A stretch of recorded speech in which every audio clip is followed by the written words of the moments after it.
Louis Vuitton est la marque numéro 1 mondiale, valorisée à près de 30 millions de dollars. Son histoire remonte au XIXe siècle, plus précisément en 1821, lorsqu'un adolescent sans abri rêvait de succès.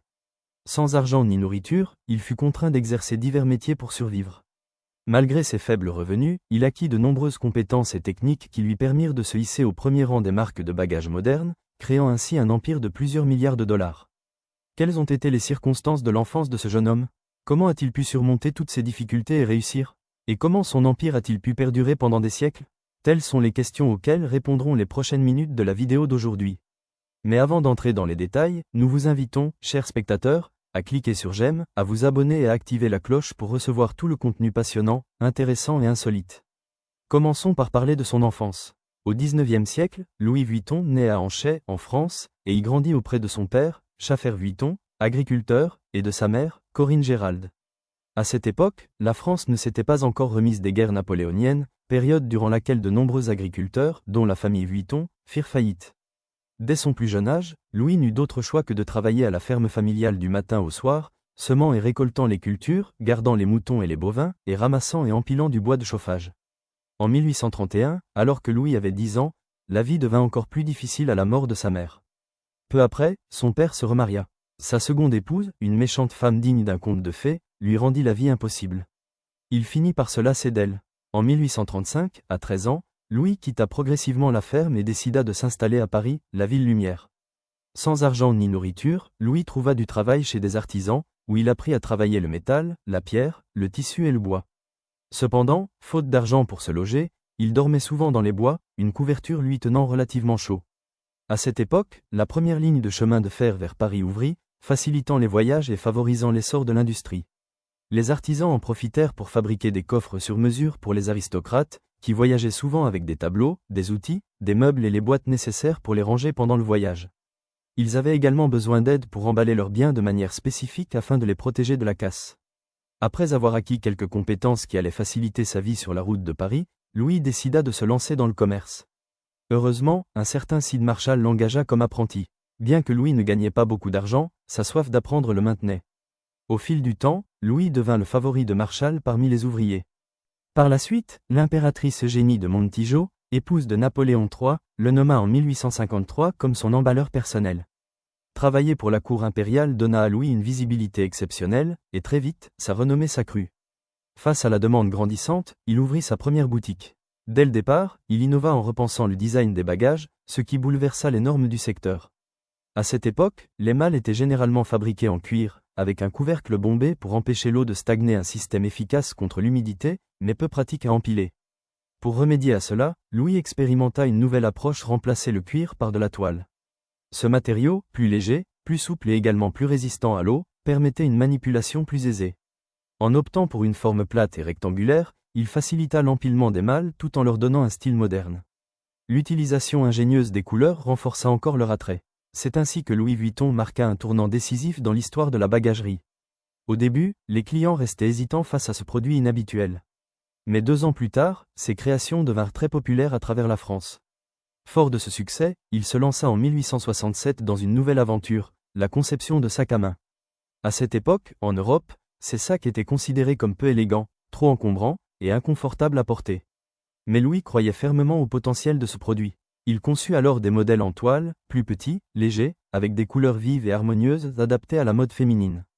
Rapidement, la demande devint si importante qu'il fit appel à son fils, Georges Vuitton. À l'image de son père, Georges apporta sa touche d'innovation. L'une de ses premières contributions majeures fut l'invention d'un système de serrure inviolable pour sécuriser les malles et les sacs. Jusqu'alors, les serrures étaient faciles à forcer. Leur entreprise familiale gagnait en notoriété, mais tout fut interrompu brutalement avec l'éclatement de la guerre franco-prussienne en 1870. Cette guerre ravagea l'économie et la famille Vuitton perdit son atelier. Chassés de leur demeure à Asnières, ils durent se réfugier à Paris, vivant dans des conditions précaires parmi des milliers de déplacés. La nourriture y était si rare qu'ils souffraient souvent de la faim. À la fin du conflit, en 1871, Louis retourna chez lui et découvrit son atelier en ruine, partiellement pillé. Mais au lieu de se décourager, il mit à profit les maigres ressources restantes pour reconstruire son affaire ***. Profitant de la chute des prix de l'immobilier après la guerre, il acheta un local dans un quartier prestigieux de Paris pour y installer sa nouvelle boutique. Très vite, les commandes affluèrent à nouveau. En 1878, alors que les techniques d'impression sur toile avaient évolué, Louis conçut une nouvelle gamme de malles recouverte d'un motif rayé. Ce design devint un véritable symbole de distinction, facilement identifiable, et beaucoup plus difficile à copier pour les faussaires. En 1885, la demande internationale pour les produits de Louis Vuitton explosa, ce qui l'amena à ouvrir une boutique à Londres. Cette expansion contribua à élargir sa clientèle, incluant des rois et des chefs d'État tels que le khedive d'Égypte et du Soudan, Ismaïl Pacha, Alfonso XII d'Espagne, et Alexis Nikolaïevitch de Russie. Très vite, Louis devint le seul artisan dont les créations se retrouvaient dans les demeures des élites du monde entier. En 1898, il décida de publier le tout premier catalogue de ses créations afin de faciliter les commandes à l'international. Ce fut une étape importante qui devait propulser son entreprise vers de nouveaux sommets. Mais la même année, une tragédie inattendue survint. Louis Vuitton décéda soudainement à l'âge de 72 ans en 1892. Jusqu'à aujourd'hui, les circonstances exactes de sa mort restent inconnues. Après sa disparition, la responsabilité de l'entreprise fut transmise à son fils Georges Vuitton. Ce dernier ne perdit pas de temps pour faire fructifier l'héritage paternel. Il s'envola pour les États-Unis afin d'assister à l'exposition universelle de 1893. Cette expérience fut décisive, il comprit qu'il devait absolument bâtir un réseau de distribution à l'échelle mondiale. À cette occasion, il rencontra John Wanamaker, pionnier du concept de grand magasin et inventeur de l'étiquette de prix fixe. Grâce à ce partenariat, quelques pièces de la maison Vuitton furent exposées et vendues dans le magasin de Wanamaker à New York, ce qui marqua la toute première implantation de la marque aux États-Unis. En 1896, Georges songea à créer une véritable identité visuelle pour la maison familiale. Il fusionna l'initiale du prénom de son père, le L, avec celle du nom de famille, le V, et y ajouta des motifs floraux distinctifs. Le résultat surprit les clients. Pour la première fois, ils voyaient un sac arborer un seul nom, alors qu'ils étaient habitués à y apposer leurs propres initiales. Pourtant, ce design séduisit rapidement et devint emblématique. Georges, épaulé plus tard par son fils Gaston, poursuivit avec fidélité l'œuvre du fondateur en imaginant de nouveaux modèles emblématiques. Parmi les créations marquantes, en 1930, le lancement du sac de voyage souple destiné à un usage quotidien. En 1932, un sac conçu spécialement pour transporter des bouteilles de vin, surnommé Noé. En 1934, la naissance du modèle Alma, raffiné et élégant. Durant cette période, Georges sillonnait les États-Unis pour renforcer le réseau de distribution de la marque, dans la lignée de l'esprit visionnaire de son père. Malheureusement, l'histoire se répéta. En 1936, Georges décéda à son tour, laissant à son fils Gaston la mission de poursuivre seul le rêve ambitieux de Louis Vuitton. Après cela, une bataille juridique éclata entre Henri et Bernard, au terme de laquelle la justice trancha en faveur de ce dernier, obligeant Henri à quitter l'entreprise. Dès lors, la maison 55 perdit de son éclat face aux autres marques de luxe concurrentes. Les ventes chutèrent brutalement, et plus aucun journaliste n'osa remettre la marque en lumière. Mais cette situation ne dura pas. La maison 55 suivit les pas de Louis Vuitton, sous la direction de F. Carcel, qui apporta une vision innovante et audacieuse. Il eut l'idée de collaborer avec des créateurs de renom, tels que Vivienne Westwood, Isaac Mizrahi, Manolo Blahnik. Tous furent invités à réinventer le sac à main autour d'une seule lettre emblématique, pour célébrer le centenaire de la marque. À l'époque, ce type de collaboration était presque inexistant, et le sac à main n'était pas encore une pièce maîtresse de la mode.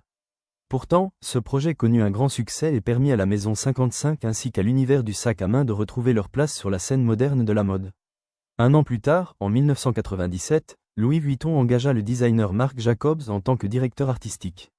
Il redynamisa la marque en lançant la toute première ligne de prêt-à-porter. Il imagina également une collection unique de sacs baptisée « Vernis », marquant le début de nombreuses collaborations artistiques avec des personnalités telles que Stephen Sprouse, Takashi Murakami. Depuis lors, Louis Vuitton s'est largement diversifié, investissant les univers de l'horlogerie, de la joaillerie, tout en continuant à produire des sacs d'exception. Certains modèles d'intérieur sont même conçus pour embellir la maison. Pour intégrer les ateliers de la maison, les artisans doivent suivre une formation de 2 ans, et certains sacs sont composés de près de 300 pièces distinctes. Aujourd'hui, Louis Vuitton est considéré comme la première marque de luxe au monde, avec une valeur estimée à plus de 30 milliards de dollars. Voilà comment un adolescent sans abri, autrefois livré à lui-même, a jeté les bases d'un empire valant plusieurs milliards. Amis de la chaîne Livre Audio, n'oubliez pas de liker et de vous abonner pour nous encourager à vous offrir encore plus de contenu inspirant.